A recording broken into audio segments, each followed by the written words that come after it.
Good evening everyone, welcome to civil service study. Welcome back. Practice set number 346 पर आ जाइए UP PCS के लिए। ठीक है, फोकस करेंगे इसमें हम इंडियन ज्योग्राफी के प्रश्नों पर। ठीक है, उसी के आगे से कंटिन्यू करेंगे जहाँ तक हो गया था कल अपना। चलिए स्टार्ट करते हैं। तो क्वेश्चन नंबर 1 पर आ जाइए। ब्रह्मपुत्र नदी के संदर्भ में निम्नलिखित कथनों में से कौन सा सत्य है। 3 स्टेटमेंट है यहाँ पर, बताना कि इनमें से कौन सा करेक्ट है। हिमालय के गिरिपथ से यह दिशंग नाम से निकलती है। ठीक है, और भारत में यह नदी अरुणाचल प्रदेश के सदिया कस्बे के पश्चिम से प्रवेश करती है। ठीक है, इसकी सहायक नदियों देवांग और लोहित के मिलने के बाद इसे ब्रह्मपुत्र के नाम से जाना जाता है। देखिए, हिमालय के गिरिपथ से ब्रह्मपुत्र दिशंग नाम से निकलती है और तिब्बत में सांगपो कहलाती है, ये करेक्ट है। ठीक है, और भारत में प्रवेश करती है अरुणाचल प्रदेश से, अरुणाचल प्रदेश के सदिया कस्बे के पश्चिम से। ठीक है, दूसरा वाला भी करेक्ट है। इसकी सहायक नदियों जब इसमें दिबांग और लोहित मिलती हैं तो ये ब्रह्मपुत्र के नाम से जानी जाती है, ये भी करेक्ट है। तीनों के तीनों करेक्ट हैं। स्टेटमेंट डी है इसका आंसर। ठीक है, ये टफेस्ट स्टेटमेंट है यूपीएससी लेवल के एकदम, और यूपी पीसीएस भी यूपीएससी को फॉलो कर रही है स्टेटमेंट वाइज, तो उसमें भी करती है ना 1/3 की माइनस मार्किंग के साथ। तो देखिए, हिमालय के गिरिपद से जो है ब्रह्मपुत्र सियंग या दिशंग नाम से निकलती है, और कामेंग जो है ना, इसके दाहिने तट से मिलने वाली इसकी सहायक नदी है कामेंग। इसे ही अरुणाचल प्रदेश में कामेंग और असम में जिया भरेली के नाम से जाना जाता है। ठीक है, किसे? इसी ब्रह्मपुत्र को। अब देखिए, भारत में यह नदी जो है अरुणाचल प्रदेश के, ठीक है, सदिया कस्बे के पश्चिम से प्रवेश करती है। इसकी सहायक नदियों दिबांग और लोहित, दिबांग को सिकांग भी बोलते हैं, दिबांग और लोहित के मिलने के बाद जो है इसे ब्रह्मपुत्र के नाम से जाना जाता है। इसकी अधिकतर सहायक नदियां जो हैं बड़ी हैं वो, और इनके जल ग्रहण क्षेत्रों में भारी वर्षा के कारण इनमें बहुत अधिक अवसाद बहकर जो है वो आ जाता है, और इसी कारण यह नदी जो है बाढ़ तथा मार्ग परिवर्तन और तटीय अपरदन के लिए जानी जाती है, ब्रह्मपुत्र नदी। क्वेश्चन नंबर 2 पर आ जाइए। निम्नलिखित में से कौन सी ब्रह्मपुत्र की सहायक नदियां हैं? बूढ़ी दिहिंग, धनसिरी, सुबनसिरी, हुगली, संकोश। बताइए। देखिए, बूढ़ी दिहिंग है, धनसिरी है, सुबनसिरी है, और ये हुगली नदी का संबंध तो गंगा नदी तंत्र से है ना, ब्रह्मपुत्र से नहीं है। एलिमिनेट करिए। संकोश है, तो 4 से कितने कट जाते? ये चला जाता, एक ही जाता, 1 2 3 5। तो बूढ़ी दिहिंग हो गई, धनसिरी हो गई, ये ब्रह्मपुत्र के बाएं तट से मिलने वाली प्रमुख नदियां हैं। थोड़ा डीप जाकर ये भी पूछ सकता है कि कौन सी नदियां सहायक तो हैं ब्रह्मपुत्र की, लेकिन इनमें से कौन सी बाईं ओर से मिलने वाली, कौन सी दाहिनी ओर से मिलने वाली। अब देखिए, दाएं तट पर मिलने वाली इसकी सहायक नदियां ब्रह्मपुत्र की कौन सी हैं? सुबनसिरी दाएं तट पर, कामेंग दाएं तट पर, मानस, संकोश। ठीक है, ये दाएं तट पर है। जो हुगली नदी है उसका संबंध गंगा नदी तंत्र से है, ब्रह्मपुत्र से नहीं है। इसके अलावा पुथीमारी और पगलादिया तथा मानस भी ब्रह्मपुत्र की सहायक नदियां हैं। ठीक है, मानस हो गई है राइट साइड से मिलने वाली। क्वेश्चन नंबर 3 पर आ जाइए। निम्नलिखित कथनों पर विचार करेंगे। तो स्टेटमेंट है यहाँ पर, बताने कि इनमें से कौन सा करेक्ट होगा। हिमालय नदियाँ पर्वतीय भाग में सर्पाकार मार्ग का अनुसरण करती हैं, और हिमालयी नदियाँ मैदानी भागों में टेढ़े मेढ़े मार्ग का अनुसरण करती हैं। देखिए, कल का टेस्ट अगर किसी ने लगाया होगा तो आप करेक्ट कर ले जाओगे, दोनों के दोनों गलत हैं, इंटरचेंज करोगे तो करेक्ट होगा। हिमालय नदियाँ अगर पर्वतीय भाग में, ठीक है, पर्वतीय भाग में चलती हैं तो उसमें जो है टेढ़े मेढ़े मार्ग का अनुसरण करती हैं, और यही नदियाँ जब मैदानी भागों में चलती हैं तो सर्पाकार मार्ग का अनुसरण करती हैं। दोनों के दोनों गलत है, डी है इसका आंसर। तो देखिए, हिमालयी नदियाँ पर्वतीय भाग में टेढ़े मेढ़े मार्ग का अनुसरण करती हैं, जबकि मैदानी भाग में सर्पाकार मार्ग का अनुसरण करती हैं और अपने बहाव के मार्ग को परिवर्तित करती रहती हैं। और इसी मार्ग परिवर्तन के कारण जो है बिहार में कोसी नदी के मार्ग बदलने से वहाँ के लोगों को भयंकर बाढ़ का सामना करना पड़ता है। ठीक है, चलिए क्वेश्चन नंबर 4 पर आ जाइए। सिंधु नदी तंत्र के संदर्भ में निम्नलिखित में से कौन सा कथन सत्य है, असत्य है, गलत है? सिंधु नदी तंत्र, भारत में यह हिमालय की नदियों में सबसे पश्चिमी नदी है, सिंधु नदी। जास्कर नदी सिंधु से लेह के समीप मिलती है। सिंधु नदी कराची के समीप अरब सागर में गिरने से पहले एस्चुरी का निर्माण करती है। भारत में सिंधु नदी जम्मू और कश्मीर के केवल लेह जिले में बहती है। बताइए। देखिए इसको थोड़ा हम एलिमिनेट करेंगे, मतलब इसको एक प्रिंटिंग मिस्टेक हुआ है, ये लद्दाख हो जाना चाहिए ना, अब तो अलग अलग हो गए हैं दोनों। ठीक है, चलिए तो ये करेक्ट हो गया, ये भी करेक्ट हो गया, ये भी करेक्ट हो गया। गलत है यहाँ पर डी, ये जो एस्चुरी लिखा है ना, ये ब्लंडर मिस्टेक है यहाँ पर। सिंधु नदी कराची के समीप अरब सागर में गिरने से पहले डेल्टा बनाती है। जैसे गंगा नदी डेल्टा बनाती है ना, ब्रह्मपुत्र नदी डेल्टा बनाती है, वैसे ही सिंधु नदी डेल्टा बनाती है। प्रायद्वीपीय भारत की पश्चिमी ओर बहने वाली नदी नहीं है जो एस्चुरी बनाएगी, गलत है ये वाला स्टेटमेंट। तो सिंधु नदी कराची के समीप अरब सागर में गिरने से पहले डेल्टा का निर्माण करती है, एस्चुरी का नहीं। बाकी सारे के सारे करेक्ट हैं। और ये प्रश्न अभी कम्युनिटी टैब में भी डाला है। क्वेश्चन नंबर 5 पर आ जाइए। निम्नलिखित युग्मों में से कौन सा सत्य है? यह है नदियाँ और यह है मिलन स्थल। भागीरथी और अलकनंदा का मिलन स्थल क्या है? धौली गंगा और विष्णु गंगा का अलग मिलन स्थल क्या है? अलकनंदा पिंडार का मिलन स्थल क्या है? और अलकनंदा और मंदाकिनी का मिलन स्थल क्या है? मिलन स्थल क्या है? तो देखिए, धौली गंगा और विष्णु गंगा मिलती हैं जोशीमठ में, यानी विष्णु प्रयाग में, तो पहला गलत। अलकनंदा और भागीरथी का संगम है देवप्रयाग, ठीक है, और अलकनंदा और मंदाकिनी है रुद्रप्रयाग, तो ये कट जाएगा। अलकनंदा और पिंडर ये कर्णप्रयाग है, केवल सी सही है यहाँ पर।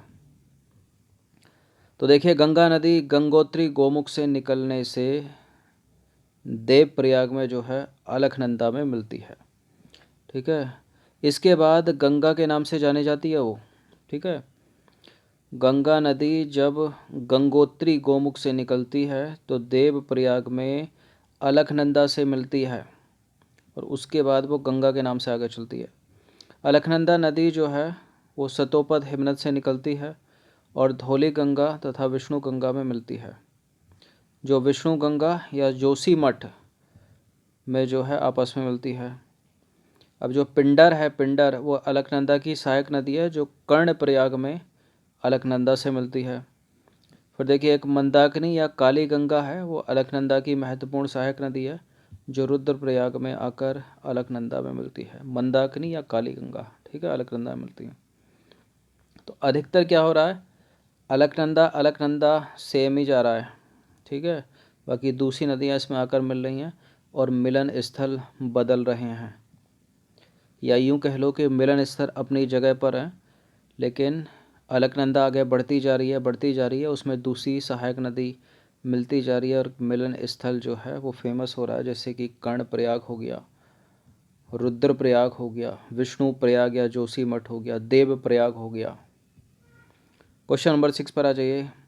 एक कृष्णा है, एक गोदावरी है, एक कावेरी है, कौन सा अपवाह प्रतिरूप बनाती हैं ये, या किस अपवाह प्रतिरूप का अनुसरण करती हैं?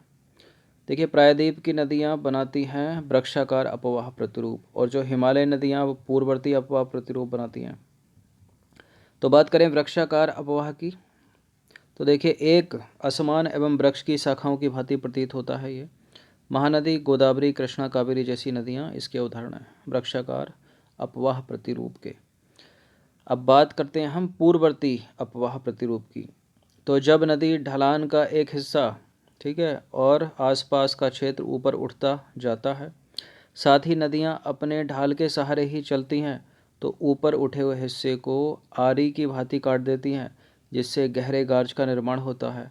इस तरह के अपवाह प्रतिरूप को हम बोलते हैं पूर्ववर्ती अपवाह प्रतिरूप, ठीक है। सिंधु नदी, सतलज नदी, ब्रह्मपुत्र जैसी नदियाँ इसी अपवाह प्रतिरूप का पालन करती हैं।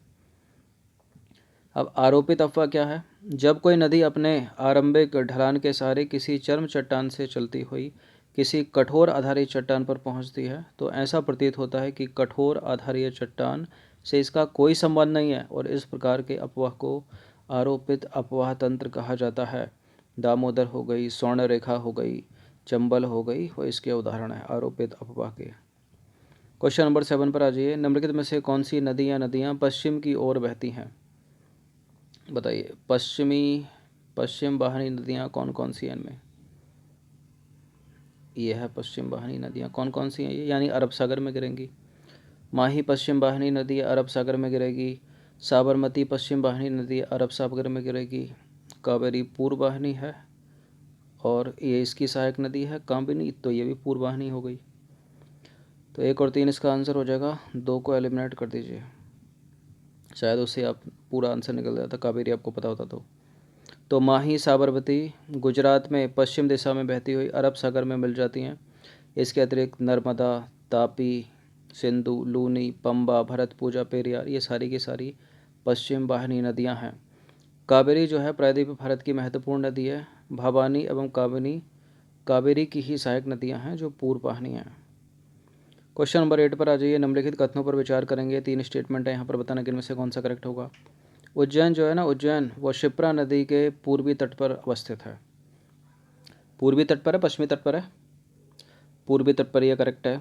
शिप्रा नदी का उद्गम मध्य प्रदेश के उज्जैनी से हुआ है। शिप्रा नदी आगे चलकर चंबल नदी में मिल जाती है। चंबल में मिलती है, नर्मदा में मिलती है?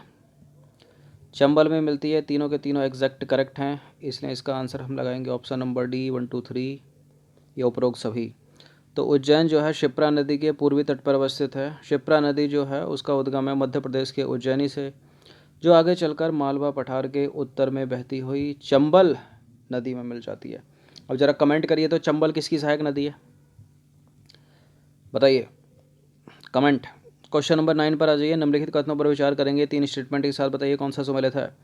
श्रीरंगपत्तनम कावेरी नदी के किनारे, नासिक गोदावरी नदी के किनारे, लखनऊ गोमती नदी के किनारे। ये तो आपको पता होगा पक्का, चूँकि 3 करेक्ट है यहाँ पर, तो एलिमिनेट करो, जहाँ जहाँ 3 है वो नहीं होगा। अब इन दोनों में से एक आंसर दिया जाएगा। नासिक गोदावरी नदी के किनारे करेक्ट है, दूसरा भी, तो दूसरा भी गया तो इसको हटा दो, डी, अगर आपको पहला कंफ्यूज कर रहा हो तो। क्वेश्चन नंबर 10 पर आ जाइए। कावेरी नदी के संदर्भ में विचार करना है इस बार। तो कावेरी नदी कर्नाटक के कोगाडू जिले में ब्रह्मगिरी की पहाड़ियों से निकलती है। तो कावेरी नदी केरल, कर्नाटक और तमिलनाडु से होकर बहती है। और काबिनी, भवानी और अमरावती इसकी प्रमुख सहायक नदियां हैं। देखिए अभी था ऑप्शन में ना कावेरी, काबिनी, भवानी, काबिनी था ना उसमें, भवानी, अमरावती, सही है तीनों के तीनों स्टेटमेंट, ये भी डी है इसका आंसर। क्वेश्चन नंबर 11 पर आ जाइए। यह सबसे बड़ा प्रायद्वीप नदी तंत्र है, इनमें से किसी एक की बात हो रही है। यह नदी महाराष्ट्र के नासिक जिले से निकलती है और बंगाल की खाड़ी में जाकर गिर जाती है। पेनगंगा, इंद्रावती, प्राणहिता और मंजरा इसकी प्रमुख सहायक नदियां हैं। उपरोक्त विशेषताएं निम्नलिखित में से किस नदी तंत्र को संदर्भित करती हैं। हुगली नदी तंत्र, कावेरी नदी तंत्र, गंगा नदी तंत्र या गोदावरी नदी तंत्र, बताइए। सॉरी, कृष्णा नदी तंत्र या गोदावरी नदी तंत्र, बताइए बताइए बताइए बताइए। हुगली को एलिमिनेट करो सबसे पहले तो। अब इन तीनों में से उत्तर एक, कृष्णा भी गई, बताइए कावेरी, कावेरी के ऊपर तो बन गया प्रश्न, तो क्या होगा इसका उत्तर, गोदावरी नदी तंत्र। तो गोदावरी सबसे बड़ा प्रायद्वीप नदी तंत्र है। यह नदी महाराष्ट्र के नासिक जिले से निकलती है और बंगाल की खाड़ी में जाकर गिर जाती है। पेनगंगा, इंद्रावती, प्राणहिता, मंजरा इसकी प्रमुख सहायक नदियां हैं। और चारों की चारों कम्पिटिटिव एग्जाम की फेवरेट है, बहुत पूछी जाती है। पेनगंगा, इंद्रावती, एक बेनगंगा भी है, प्राणहिता और मंजरा। नासिक जो है ना, नासिक वो गोदावरी नदी के तट पर अवस्थित एक पवित्र शहर है। क्वेश्चन नंबर 12 पर आ जाइए। यह नदी नेपाल हिमालय में धौलागिरी और माउंट एवरेस्ट के बीच से निकलती है और मध्य नेपाल को अपवाहित करती है। त्रिशूल गंगा इसकी सहायक नदी है। उपरोक्त विशेषताएं किस नदी को संदर्भित करती हैं, गंडक को। तो उपरोक्त विशेषताएं गंडक नदी से संबंधित हैं। यह त्रिशूल गंगा और काली गंडक नामक 2 धाराओं से मिलकर बनती है और ये नेपाल में धौलागिरी और माउंट एवरेस्ट के बीच से निकलती है और मध्य नेपाल को अपवाहित करती है। यह चंपारण में गंगा के मैदान में प्रवेश करती है और सोनपुर में गंगा में मिल जाती है। क्वेश्चन नंबर 13 पर आ जाइए। निम्नलिखित नदियों में से कौन सी पश्चिम की ओर प्रवाहित होने वाली नदी है, बताइए। पश्चिम की ओर प्रवाहित होने वाली कौन सी नदी है, इनमें से पूर्व वाहिनी होंगी और एक होगी पश्चिम की ओर जाने वाली। पेन्नार पूर्व वाहिनी, पलार पूर्व वाहिनी, वेगई पूर्व वाहिनी, शरावती पश्चिम वाहिनी। तो उपर्युक्त नदियों में से शरावती नदी पश्चिम की ओर बहने वाली नदी है, ठीक है। पश्चिम की ओर बहने वाली अन्य नदियों में कौन कौन है, साबरमती पश्चिम की ओर बहती, माही पश्चिम की ओर, डांडर पश्चिम की ओर, कालिंदी, भरतपूजा, पेरियार। और पूर्व की ओर बहने वाली कुछ छोटी नदियों की बात करें हम तो स्वर्णरेखा, वैतरणी, ठीक है, ब्राह्मणी, पेन्नार और पलार, छोटी नदियों की बात हो रही है। बड़ी तो पता ही होगा आपको।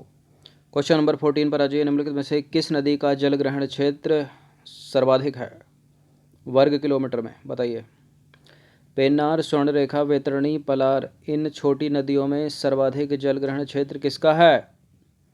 पेन्नार का। तो उपर्युक्त नदी का जल ग्रहण क्षेत्र जो है घटते हुए क्रम में इस प्रकार है। सब सर्वाधिक है ये नदियां हैं, इधर है जल ग्रहण क्षेत्र वर्ग किलोमीटर में। पेन्नार का जल ग्रहण क्षेत्र है 55,213 वर्ग किलोमीटर। उसके बाद ब्राह्मणी का है 39,833। उसके बाद स्वर्णरेखा का है 19,296। पलार का भी याद रखिए 17,870। वैतरणी 12,789। ठीक है, कम से कम 1000 में तो याद रखिए। ये छोटी नदियां हैं, सब इम्पोर्टेंट है। पेन्नार, ब्राह्मणी, स्वर्णरेखा, पालार, वैतरणी। सबसे ज़्यादा है पेन्नार का 55,000 वर्ग किलोमीटर लगभग। ब्राह्मणी उसके बाद है और स्वर्णरेखा है। इस तरह से याद कर लीजिए, स्वर्णरेखा, ब्राह्मणी और पेन्नार सब सर्वाधिक। या अवरोही में याद रखना हो तो पेन्नार सबसे पहले, उसके बाद ब्राह्मणी और स्वर्णरेखा। चलिए इसका उत्तर दीजिए। तो क्वेश्चन नंबर 15 इसी से रिलेटेड है ये भी। निम्नलिखित में से किस नदी का जल ग्रहण क्षेत्र सर्वाधिक है? पेरियार, माही, साबरमती, भरतपूजा। इनमें बताइए किसका हो सकता है सर्वाधिक? इनमें है माही नदी का। तो निम्नलिखित पश्चिम वाहिनी नदियों का जलग्रहण क्षेत्र इस प्रकार है। यह है नदियाँ और यह है जलग्रहण वर्ग किलोमीटर में। तो शरावती का कितना कम है? 2000 वर्ग किलोमीटर लगभग। डांडर का 2770। कालिंदी का 5000 हो गया। पेरियार 5000 है, 5243। भरत पूजा का ही 5000 की लाइन में 5397। साबरमती का देखिए कितना ज़्यादा है, 21,674। और इन सबसे ज़्यादा है माही का 34,842 वर्ग किलोमीटर। ठीक है, तो ये पश्चिम वाहिनी नदियां हैं। छोटी नदी इम्पोर्टेंट है, बड़ी तो बहुत पूछी जाती है, गंगा, यमुना, कावेरी, कृष्णा, गोदावरी, महानदी, लेकिन इनको भी याद रखना है आपको। ठीक है, तो माही 34,842 वर्ग किलोमीटर में जलग्रहण क्षेत्र है इसका। तो इसका आंसर क्या हो जाएगा? Option number B. तो 15 प्रश्न थे ये इंडियन ज्योग्राफी के। अपवाह तंत्र को हम कवर कर रहे थे। ठीक है, जलवायु स्टार्ट कर देंगे, बिल्कुल सीक्वेंस से चलेंगे, इंडियन ज्योग्राफी ख़त्म करेंगे पूरी। तो हर दिन प्रैक्टिस करते रहिए। धन्यवाद।